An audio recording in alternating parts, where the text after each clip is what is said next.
everybody, and welcome to another edition of Magic Mics, proudly sponsored by CoolStuffInc.com, CardHoarder.com, Alter Sleeves, as well as Twitch subscribers and Patreon supporters just like you. I am Evan Irwin, and we get started each week by saying hello to my two co-hosts, MTG Nerd Girl. Hey, guys. Ruben Bressler. Hey, happy early Halloween. Yeah, you betcha. Now, if you missed our pre-show, subscribers to this channel get access to our NSFW version early. And we kick that off with our first pick and our giveaway. Now, you get your chance at $50 worth of anything at CoolStuffInc.com by typing !raffle in the chat, but subscribe first to get 2 chances to win. And don't forget our raid at the end of the show to support a member of the community. Enter your suggestions at the end of the show to see who we raid tonight. That is, of course, thanks to our sponsor, CoolStuffInc.com, where you can find cool stuff in stock every day. And we are talking about Crimson Vow. Officially dropped the deets this morning. We had another one of those, cheeky, cute, little 30-minute specials that Wizards likes to make, which are kind of cute and silly. But ultimately, it showed a lot of cool new cards, and I thought it was really nice. Yeah, I thought it was fun. I like those. Yeah. I think they're cheesy in the right way when you're a mega conglomerate corporation. Yeah, and it was cute, and the set design was beautiful. Set design was great. And they got to talk to some people that we don't usually get to see on camera. I didn't recognize anybody. Oh my gosh, look at the mask. Yeah. I did it up right. I got dressed up in a black and pink lacy thing. Me too. Dress. All right, yeah. Did you? Totally. Yeah. I didn't wear it, though, because of my glasses. It's not very glasses friendly. Oh. Yeah. So I just kind of looked at it. You pretend. Right. It's fine. Yeah, you need one of those opera masks that's on a stick instead. Yeah. But yeah, I had a great time watching that and saw, there were some interesting discussions with people that we don't really get to see ever. Becca's great, obviously. Deborah Ann Wall is a natural at this kind of hosting shtick. And then the conversation afterwards had Adam Prozac. So I'm a fan of that. There you go. Because I'm the world's biggest Adam Prozac fan. So Adam's great. Well, what I've sort of found they've been doing these past couple sets and sort of what they've sort of they moved into the idea to me, which is you kind of have 2 marquee cards. These marquee cards help sell the 2 main arena bundles. Obviously, they help sell the set because they're really cool mythics, but they're just here is some cool cards. So I feel like if these 2 aren't hitting, if these 2 don't get the motor running, and that's really excited about the set, then I think something maybe an issue with the set. I'm not sure that's the case, because I want to start here with Olivia Crimson Bride. This is, again, one of the $50 bundles you can get on Arena. And then, of course, there's a mythic in the set. It's a red, a black, and 4 generic mana for a 3/4 legendary vampire noble with flying and haste. And when it attacks, return target creature card from your graveyard to the battlefield tapped and attacking. It gains, quote, when you don't control a legendary vampire, exile this creature. Now, a few things about this card. First of all, I think it's super dope, and it's very powerful, and it's cool, and I like that. The second is there's a lot of really interesting ways you can read this ability. If you return a legendary vampire from your graveyard to the battlefield attacking, and they kill Olivia, it's still staying around because that ability relies on a legendary vampire, not Olivia, which is great. Reanimator decks are looking for something like this. This is a very sort of scary card that can do all sorts of, dangerous things, and that always is exciting. What's the ally vampire Zagoth or something like that? Mm-hmm. That goes in the party decks.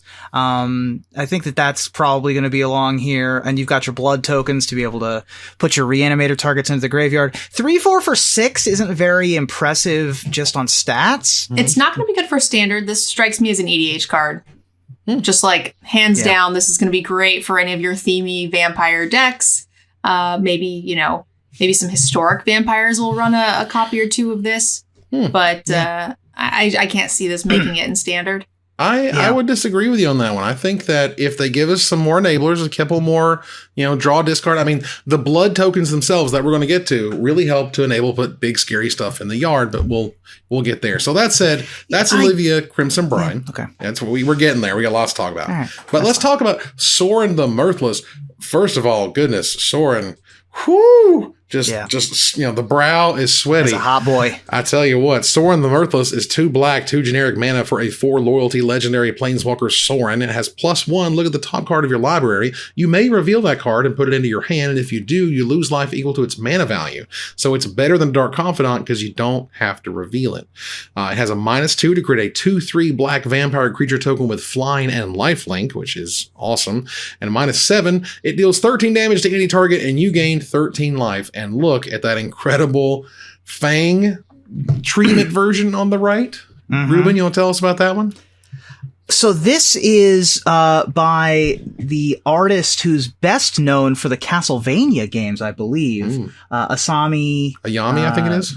Kojima. And is it Ayami? I think it's Ayami.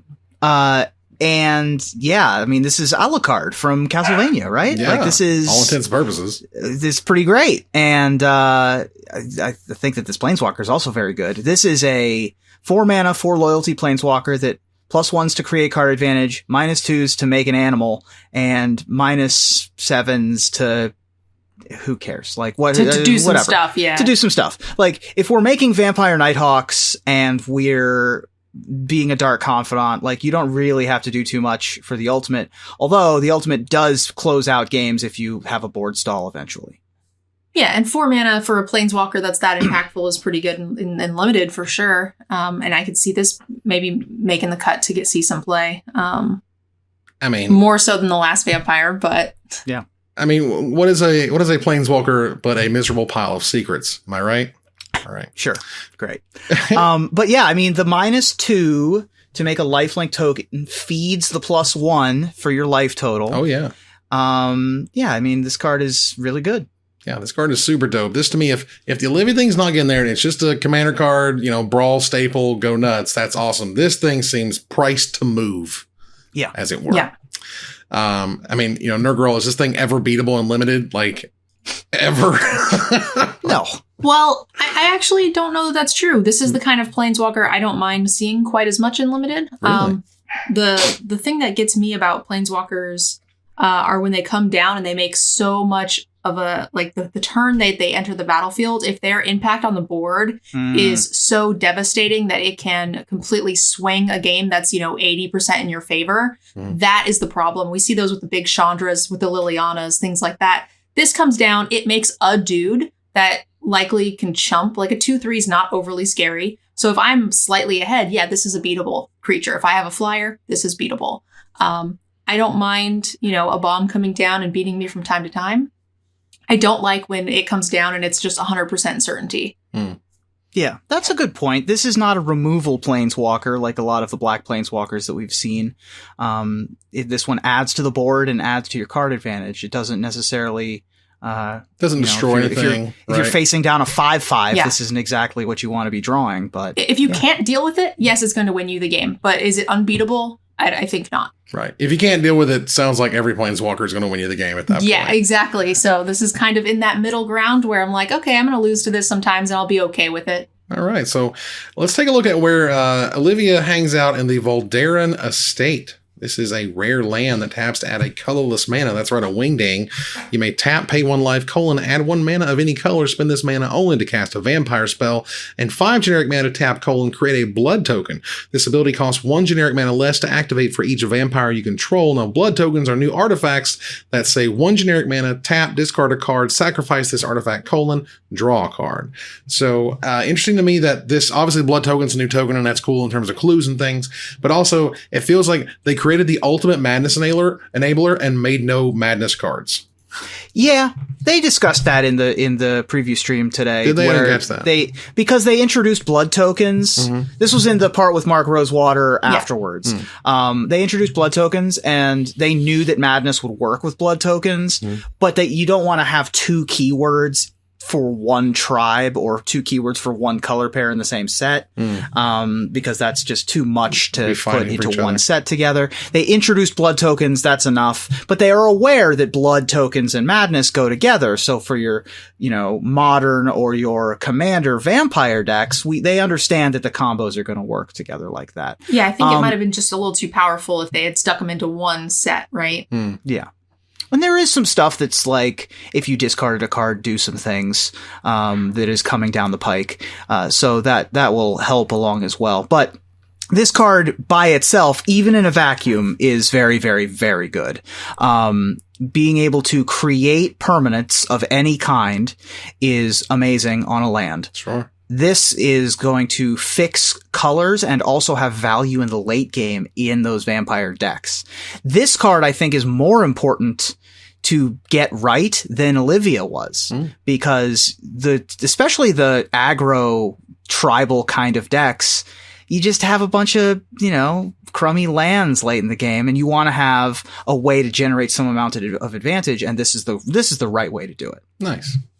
All right, well, let's move on here. Now, they noted that we have Olivia, we have Sorin, the Voldaren Estate's cool. But what if they wanted to, throw another kind of theme on top of it? Now, we had Godzilla show up for Ikoria Lair of Behemoths, where they had versions of cards that were themed from Godzilla. Well, what if they took a property that was in the public domain, such as Dracula, and they made Dracula versions? Count Dracula is going to be Sorin the Mirthless, and Mina Harker from the book is that a Thalia Guardian of Thraben I see? Yeah, there you go. Thalia Guardian of Thraben is coming back with a super cool showcase version on the right there. On the left there is the in the pack version, the regular version. For those who don't know, Thalia Guardian of Thraben is a white and generic mana for a 2/1 rare legendary human soldier with first strike, and non-creature spells cost 1 generic more to cast. This thing will be absolutely huge. And to discuss, as we were earlier, about the fact that Alrund's Epiphany is, I don't know about running the format, but it's hanging out over the format as a dark cloud. And this, to me, is a way to get through it and a way to push through damage and to disrupt those types of decks, and especially those blue-red spell, heavy decks, just enough to push in the damage you need to kill them. Certainly. Yeah. I think this is definitely going to help with the Epiphany decks, but my biggest concern is that this is going to go into one of the other S tier decks that was already dealing with Epiphany reasonably well. Sure. So this isn't going to open up that mid-range that we kind of need to see to balance out the format. Right. We could see this in some sort of more like, Azorius type control deck, but they're also running the Epiphanies or whatever, or just have enough counters to where they don't really need that either. We see some of those flying around, but the only thing I wanted to say is, boo, I hate when they do these altars with different names. Oh, really? You can have the Godzilla art, but don't change the name. It's just unnecessary. It's not changing the name. Name's right there on the bottom, right? It's in the fine print, yeah. It's in the print. I don't think it was in the Godzilla version, and I was like, what the heck is this every single time? It was so tilting. It was hard, but it's also 3-point font. You're right. It's very hard to see. Don't get me wrong. And the fact that every time I was like, wait, what? Gem Razor is like what? And what's the other name for Gem Razor? No, stop. I hate it. It drives me a little nuts.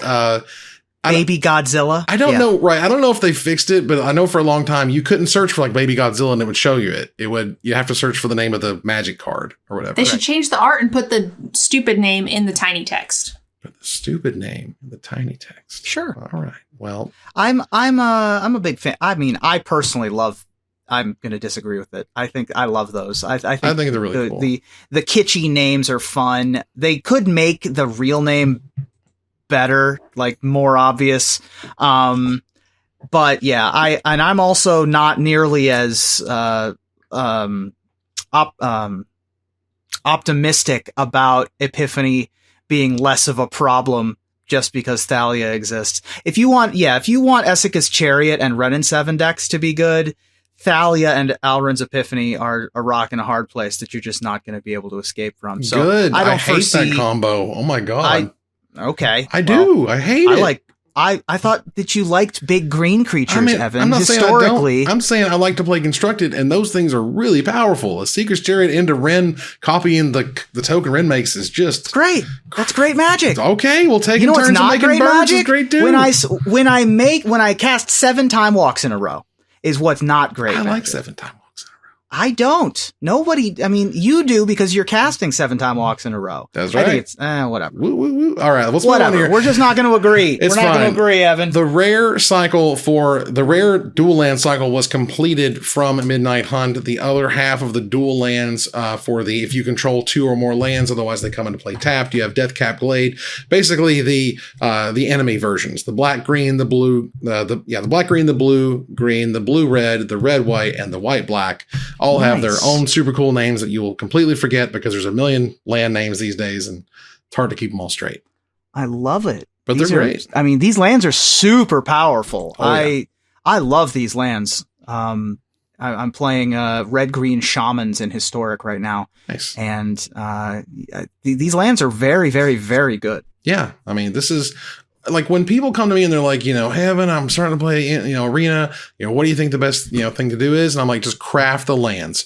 Get all of your lands. You're going to use them forever, whether in the older formats. Like it took me a minute to get all the Aether Revolt lands, for example. But like I sunk all those silly wild cards into them and they pay dividends. I can now play anything basically I want generally in those formats. Yeah. Obviously, I'm constrained like everybody else, but I'm not constrained by mana base. And that's oftentimes where you can lose. Like you can build a really powerful deck, but if you don't have the mana base for it can suck. You know what I mean? You need those lands. So this does open up some other options in Standard also, because the mana in Standard doesn't really support 3 colors.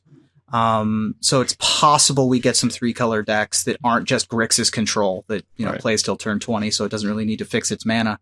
But we might see the possibility of something like a Minsk deck, something more along those lines. All right, so let's go quickly over here onto some. There we go. Let's talk about the mechanics really quickly. Now, training is a mechanic. It's like the backwards mentor.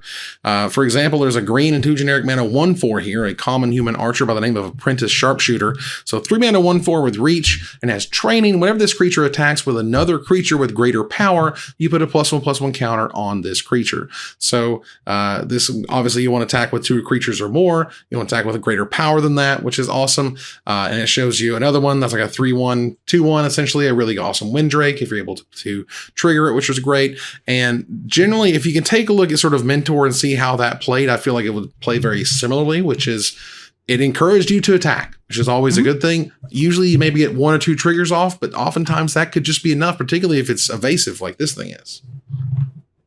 Yeah, I like this. I liked Mentor, and I like this too. This is just backwards Mentor. And I think it's really interesting. And they're doing some interesting things with it because some of the cards in the set, like I think it was the Hero of All Unblock or whatever. Savior of All Unblock, yeah. Savior of All Unblock. When it trains, it does something. Right. Which is that's a cool concept. I don't think we really saw that explored much with Mentor. And I think that's a really interesting concept to go along with this. And it's good flavor for the humans too, right? Like the humans got their butts handed to them in Harvest Moon in whatever Midnight Hunt. Right. And they gotta sort of regroup and get back to basics and do some training. And I think that's great. I like the when it comes to that training ability, I thought it was really cool that they discussed a little bit about how it's actually kind of a revamped version of what they thought they could have done better with Mentor. So I thought that was really interesting to see that sort of side of things from like the set design, play design, thought process behind, okay, well, this was a cool mechanic, but we could have done it better. We could have done it this way. Right. I liked that a bunch. So while we brought it up, I'll go ahead and bring it up on screen here. The Savior of All Unblock is one of the cards I want to talk about. It's 2 white and a generic mana for a 1/2 mythic. Let's back that train up. This is a 3 mana 1/2 mythic, so it better be damn good. It's a creature human soldier with training, and whenever it trains, you exile up to 1 target creature from the battlefield or creature card from a graveyard, and when it leaves the battlefield, you put the exiled cards onto the battlefield under their owner's control. So that's a lot. Yeah.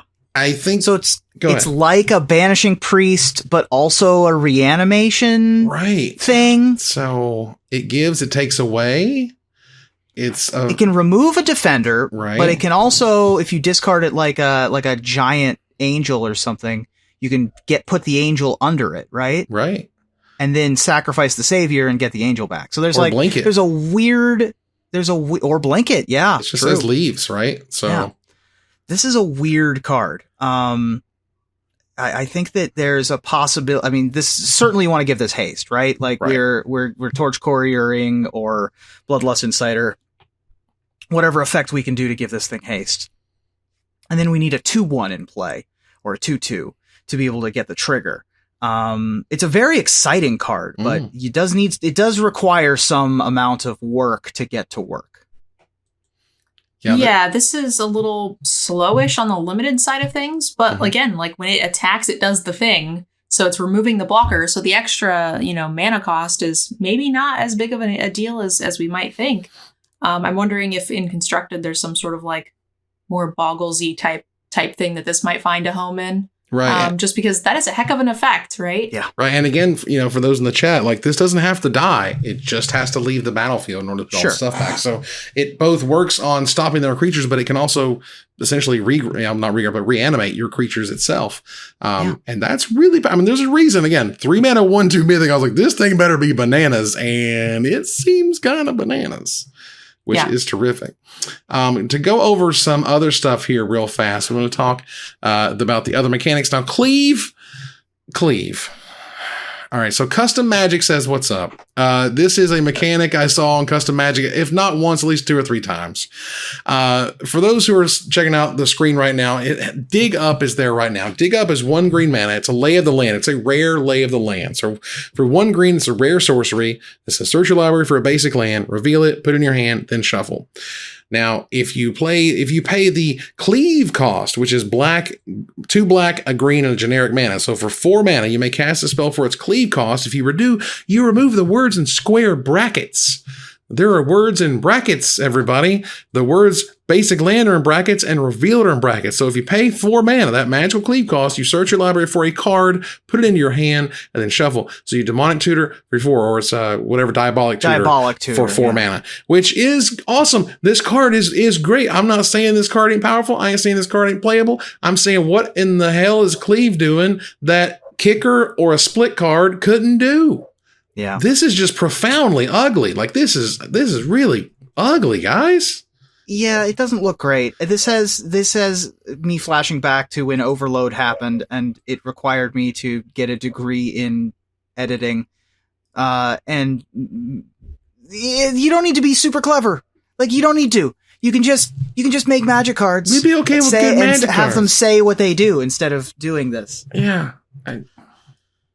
I mean, it's fine. I think that it's hilarious. I think that the words square brackets is not a thing I expected to see on a Magic card today. I think they're just trying to do unique and different things in every set at this point. They're, ramping out product and doing stuff, and people get really excited around new mechanics. And, not everyone is going to be a winner. I don't think that they need to do that, but they're trying to keep Magic new and exciting and bring in new players all the time. So I think they're more focused on keeping things new and not so focused on keeping the game good. Simple, right? Sure. Like, Simple. Yeah. Simple is a way to say it. Here's the thing. The other abilities, I like training. I think training makes sense. I like the blood tokens. I think the blood tokens make perfect sense. Sure. I think Daybound, Nightbound is a good mechanic. I like Decayed. Like they had so many bangers, and then this is just so clunky.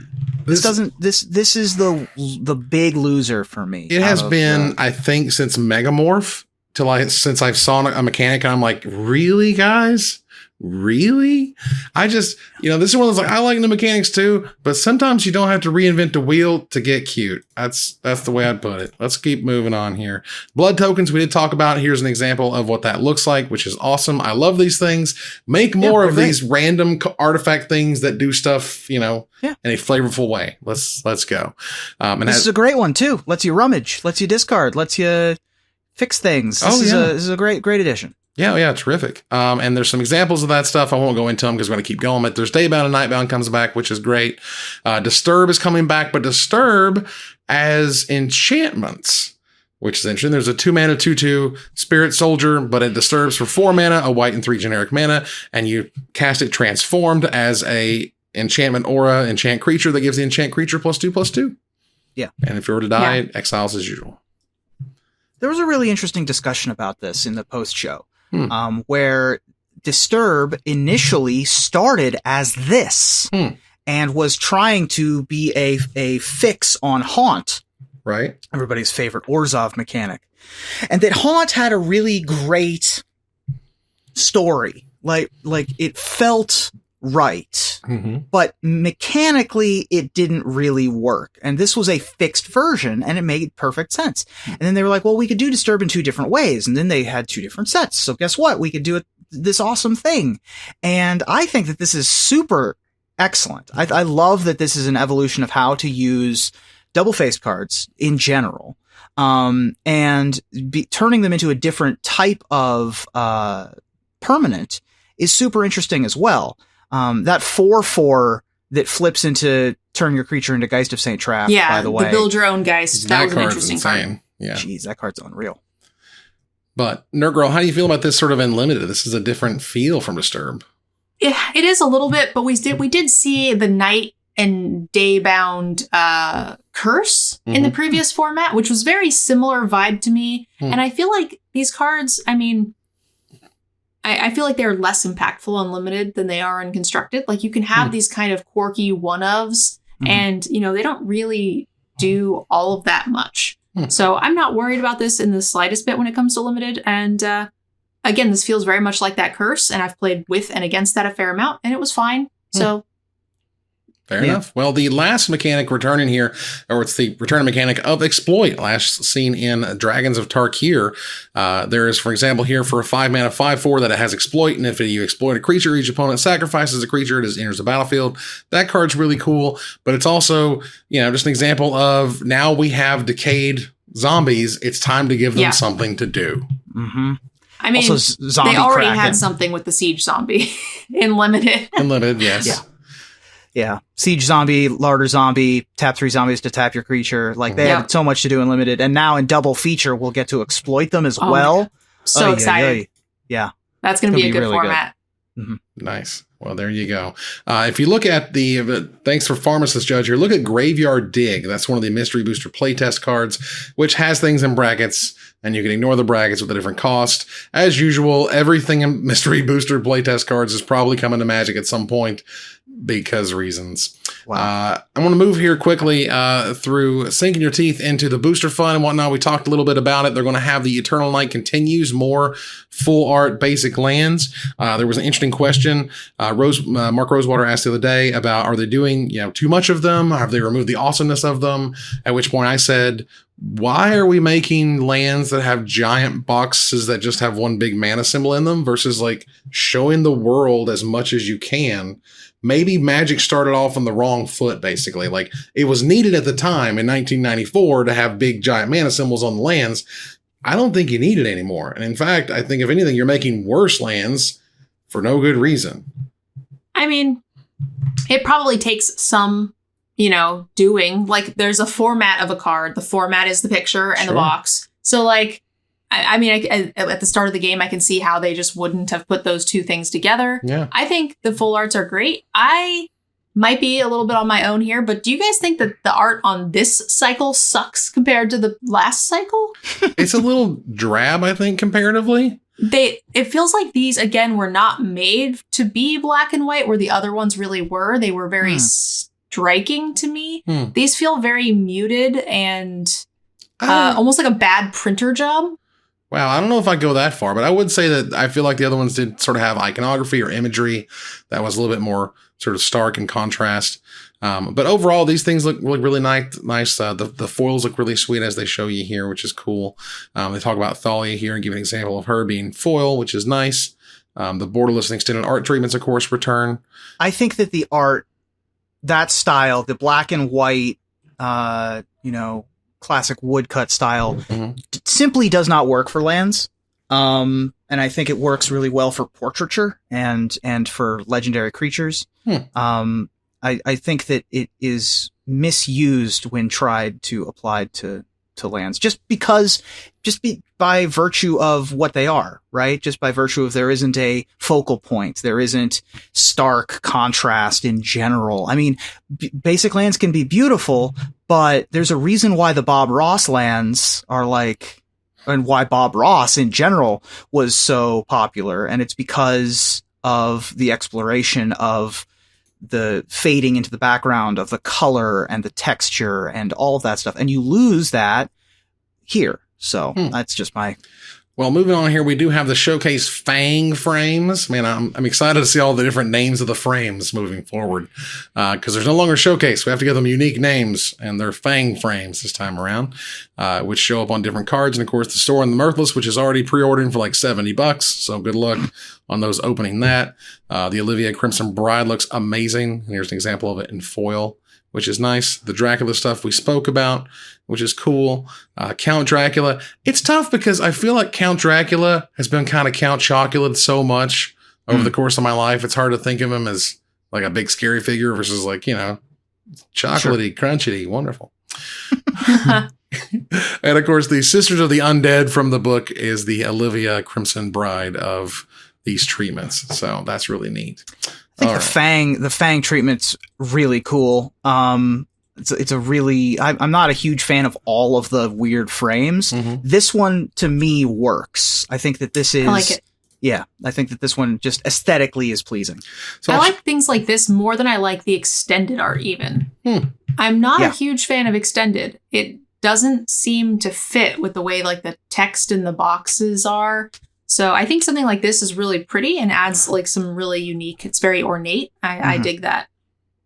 Yeah, absolutely. Let's see here. So I'm going to move here really quickly through some cards. Don't spend a long time on this, but by invitation only. 2 white, 3 generic mana for a rare sorcery. This is choose a number between 0 and 13. Each player sacrifices that many creatures. This is one of the best, if not the best, aggressive Wrath of God I have ever seen in my life. This thing's really cool. It's perfect. It's just perfect. You generally top out on 5, and the ability to make a bunch of creatures has always been, what White's good at, what White's really powerful at, making a huge army. But if they have 2 awesome blockers and you got 7, including dorky 1/1 tokens, this is amazing.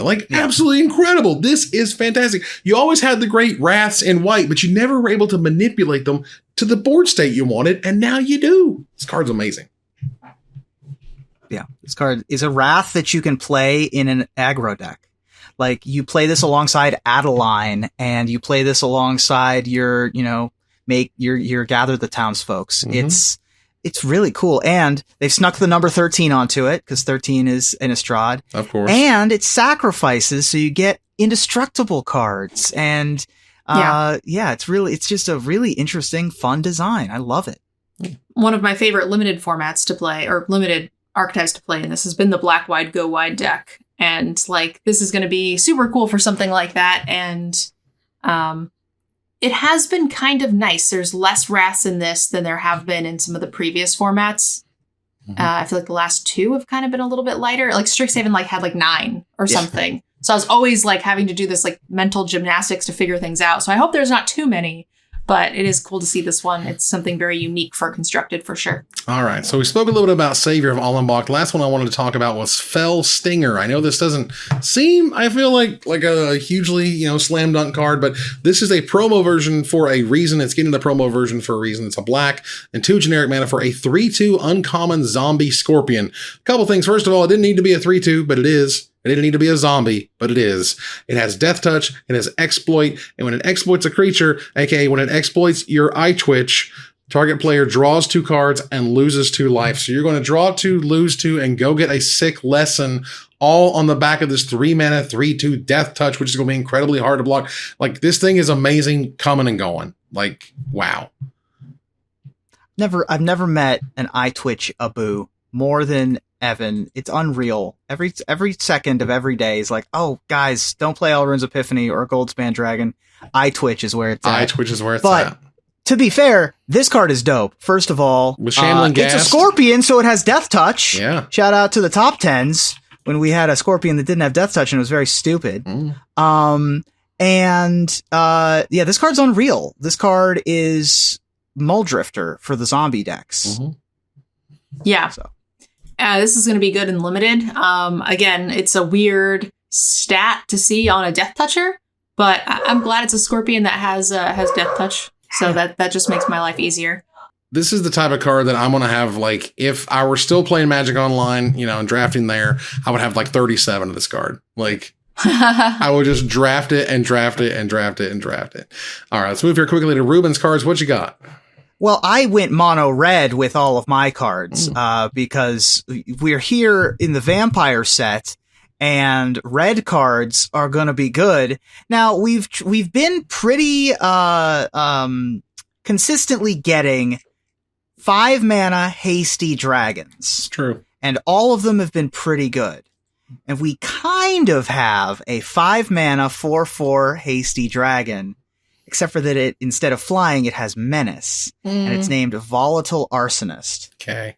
3 colorless red for a 4/4 human werewolf with menace and haste. And when it attacks, it deals 1 damage to each of up to 1 target creature, 1 target player, and 1 target planeswalker. And that's only if it's daytime. If it's nighttime, Dire Strain Arcanist has the same basic abilities. It's menace and haste, but it's a 5/5. And when it attacks, it deals 2 damage to those targets instead. So this card, I mean, again, 5 mana attack with a 4/4 that's very difficult to block. We're starting out good. I think we're already at Stormbreath Dragon, Glorybringer numbers here. Then we're also dealing with things on the other side of the board. We're pinging, in case we want to do like a weird questing beast impression. And we only get powered up if we have, pass the turn. Yeah. Yeah. If it's nighttime, it's going to kill all the zombie tokens and stuff like that in limited. Like, this is just a bomb. Hands down. Doesn't really matter day or night. It's going to get some good value. I agree that it's a bomb and limited. I disagree that it's any good anywhere else until those Goldspan dragons and their friends leave. Sure. This is a mythic. And as a mythic, like Goblin Chain Whirler dealt 1 to everything. This deals 1 to one thing and one other thing and one other thing. That's fine. Which feels a little weirdly powered down. This has haste. This has menace. This does have haste and menace, and that's great. Chain Whirler did it on Enters the Battlefield, right? And attacking. It's a totally different card. That's a totally different card. It's a different card. I agree that Stormbreath Dragon is better than this card, but we're not going to have Stormbreath Dragon forever. I tell you what, this is a card that like wants to have Death Touch, and if you give it Death Touch in some form or fashion, this card is amazing. And it feels like Wizards might have even had something like pay life to give it Death Touch or pay black mana to give it Death Touch, and they got rid of it. Because remember how they always feel like they add the enablers onto the cards, and this is the one time it feels like it's a neat card. If you enable it with something else, it could be amazing, which is nice. I think that this card, this card's just unreal as it is, but I don't need it to be any better. It will see no play. Mark my words. All right, so Ruben, until Stormbreath leaves, until Goldspan gets out of here. Yes, we can hash out this argument a little bit more for the top 10 in a it's true. That's right, because this will definitely be on my list and it won't be on Evan's. It won't. What's your second card here? My second card is a new Wheel of Fortune that we got kind of at random. Change of Fortune is 3 colorless and a red for a sorcery. Discard your hand, then draw a card for each card you've discarded this turn. Ooh. This counts this turn. Mm-hmm. So this goes in cycling decks. Mm-hmm. This is crazy powerful, I feel. Yeah. Faithless Looting is still legal in Historic. Sure. I mean, it's a good one with Faithless Looting for sure. Yeah. This is a card that it's scary because you don't know how people are going to use it or abuse it, right? Right. The potential is huge. Now, granted, Nurgle, this is basically unplayable and limited. It's my guess. Yes. Agreed. Yeah. Okay, good. I mean, this is going to get blood tokens. You've got blood tokens in limited, so I'm still not paying 4 to do the thing. Yeah, it's a lot. Well, look, sometimes you have 3 lands in this, and there's a magical 3 Christmas lands, 3 land. blood tokens, and 4 extra mana. Yep. Like, yeah, we're losing that game. We're done. All right, what's your third card? My third card. Traditionally, these 3 mana instant speed pyroclasms have been constructed playable pretty much exclusively, maybe about 80% of the time. So Vampire's Vengeance, I fully expect to see play. 2 colorless and a red instant. It's an uncommon. Vampire's Vengeance deals 2 damage to each non-vampire creature and create a blood token. Oof. So you're wiping the board, and it's tribal, so it's very similar to the what was the pirate one from Ixalan. But you're even getting more upside because you're making a blood token. Yeah. So I could see something like this coming and helping out. You know, there has been some people saying that, you know, red hasn't been a thing since we've had the rotation, just because it can't box with what we're seeing currently. And something like this, I mean, I imagine it's got a good matchup against white. So, I mean, it kind of maybe gets its foot in the door. We'll see, you know, what other support there is for it, but can get there. Now, the third third color of vampires is going to be white.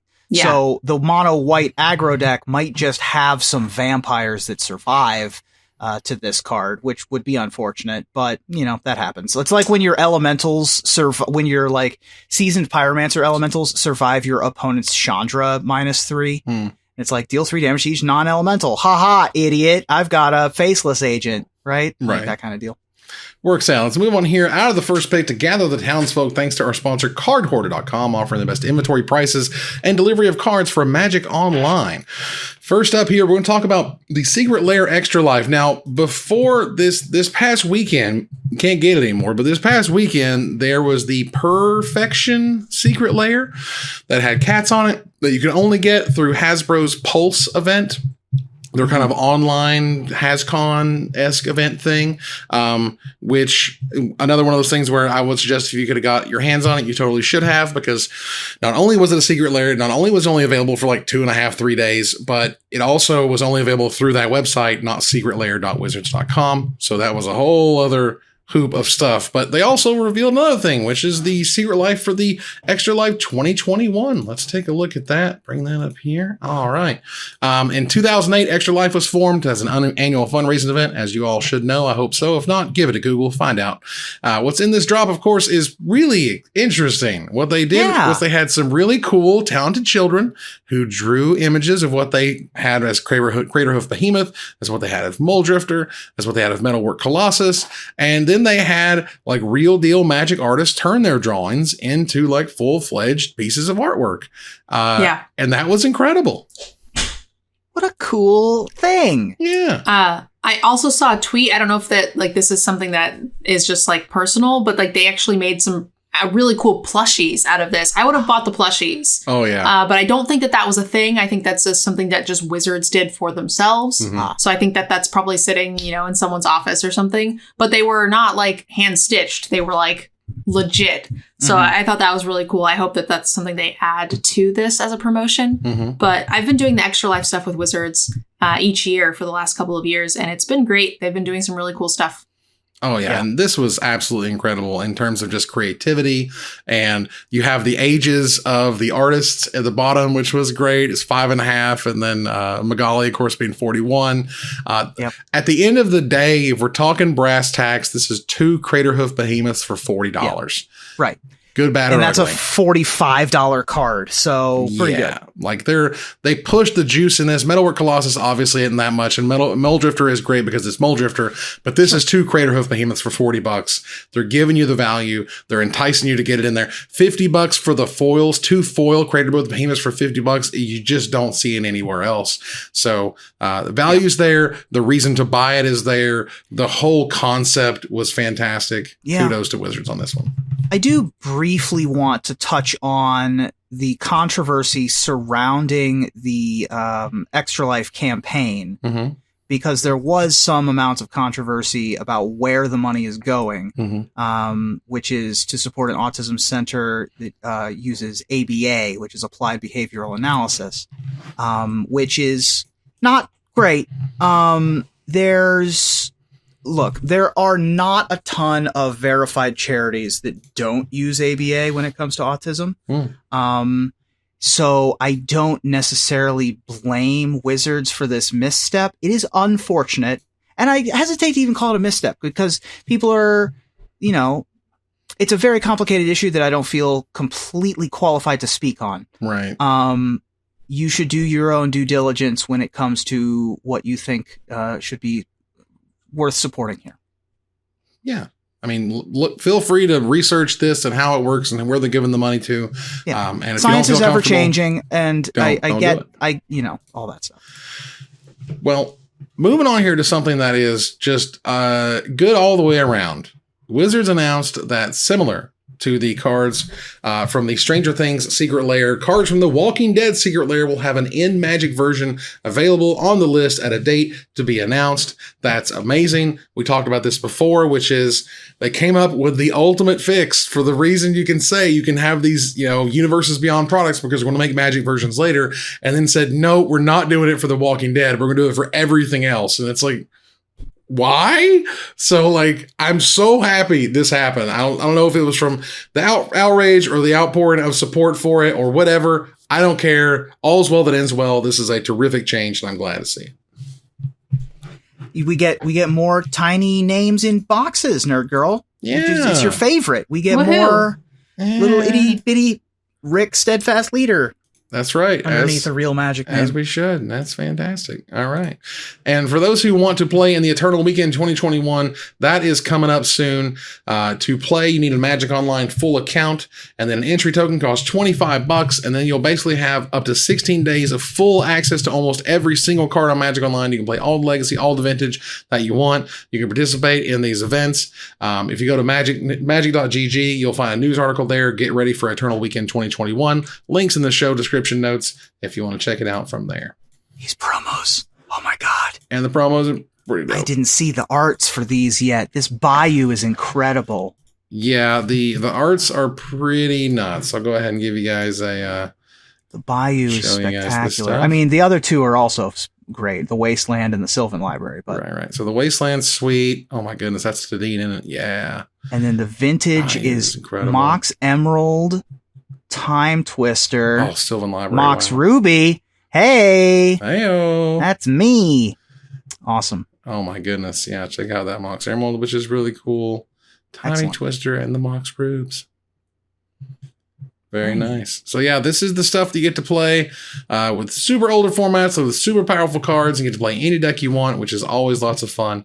So check that out if you are interested. All right, as we move on here to Desperate Ravings, check out our altar sleeves. Support the show by using the code MAGICMICS at checkout for 5% off anything in the store, including a set of exclusive sleeves featuring the Magic Mics crew at altersleeves.com/magicmics. All right, moving here to some Desperate Ravings. Goodness gracious. Wizards is making bank. There was a 5-year plan. This was announced. This isn't something secret. There's a 5-year plan to double Wizards revenue and expect to do that by the end of 2021. Well, yeah, they're 2 years ahead of that plan. They crushed it. The WotC Digital Gaming 2021 year to date, compared to 2020, net revenue and operating profit increased of 50% and 48%. That's over $1 billion in revenue and $462 million in profit. They made $462 million. That's extra. That's on top of everything they made and all their costs and all that stuff. That's a ton of dollars. The quarter 3, 2021, second best quarter in WotC history, only behind quarter 2, 2021. AFR is on track to be the best-selling summer set of all time. And for what it's worth, it is. I wouldn't say to expect that with Midnight Hunt, just based on what I've seen, but people were very excited about AFR. And lastly, here's that Strixhaven and Modern Horizons 2 were record-setting releases, but they don't say what records, and that's okay too. Sure. But goodness gracious, Wizards is killing it. Yeah. I think that the stat that I saw was that Wizards is like a 5th or a 4th of Hasbro overall now. And they own a lot of stuff. Holy smokes. Yeah, I mean, $1 billion in revenue. That's $1 billion was sent Wizards' way. That's incredible. Yeah. I mean, and the lion's share of that, the majority of that's Magic. Oh, right? yeah. So 100%. And there was D&D stuff in there too, which is nice. Yeah, but Magic makes a lot more money than D&D. Oh, yeah. Big time.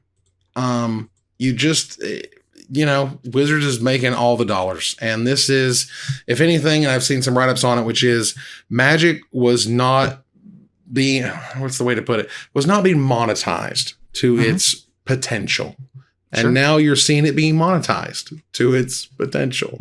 Yeah. And that's a lot of money. That is definitely a lot. That's a whole bunch of money. So congratulations to them. I'm sure the bonuses to all those involved are very high. So whoop-dee on that one. That said, the State of Legacy, not so high on that one. There was a write-up here from Anurag Das, I believe is his name. Yep. And he at ANZIDMTG, they sent out a letter earlier this week where they compiled data basically that said Ragavan is busted. Ragavan is way too good. Ragavan for Modern Horizons 2, of course, is the one drop that does everything. It makes mana. It gets cards off your opponent's deck. It's ridiculous. They have data here to back it up to show you that, like, this card is broken and we should get rid of it because it's messing the format up. And not only is it broken, but it's demonstrably driving people away from Legacy, which was the crux of the argument from the tweet. Attendance is going down. And from the letter. Right. Attendance is going down. The format is becoming monotonized. And Anurag recommended not only a banning for Ragavan, but also potentially getting rid of Murktide Region. The Modern Horizons 2 Tribal, as it's sometimes being referred to, is just it's making the format not playable. So, I mean, look at this monthly challenge attendance over time. I mean, it's right there. It's easy. It's easy to see when you put it in black and white, or in this case, blue, black and white. It's easy to spell out. So I'm hopeful that they will see the problem. Yeah. Days has also been mentioned as potentially getting the axe in Legacy. It's tough for me to speak on Days. It feels like another one of those pillars of the format, but we'll see. Okay.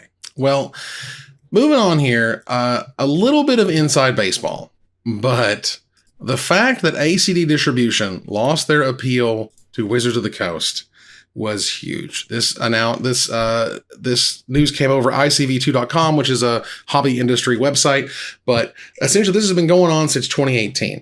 In 2018, Wizards of the Coast notified ACD Distribution. They said, hey, you're not going to sell our stuff anymore after the end of the year. They have an agreement to let them sell stuff, and they said no more after this year. And ACD was like, how about we take you to court over that? And it got messy, as things when they go to court tend to do.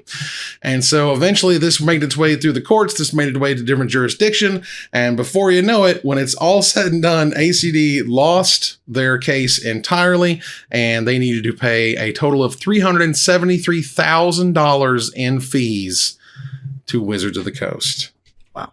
Legal fees? Yeah. You want to talk about taking the L. That is the L. And it was always weird to me because, again, sort of on the hobby, on the industry side of it, which is, obviously no distributor wants to lose Wizards. Like, that is a golden goose. And if you're selling Magic, it's always going to sell. It's great. You can rely on it. That's fantastic.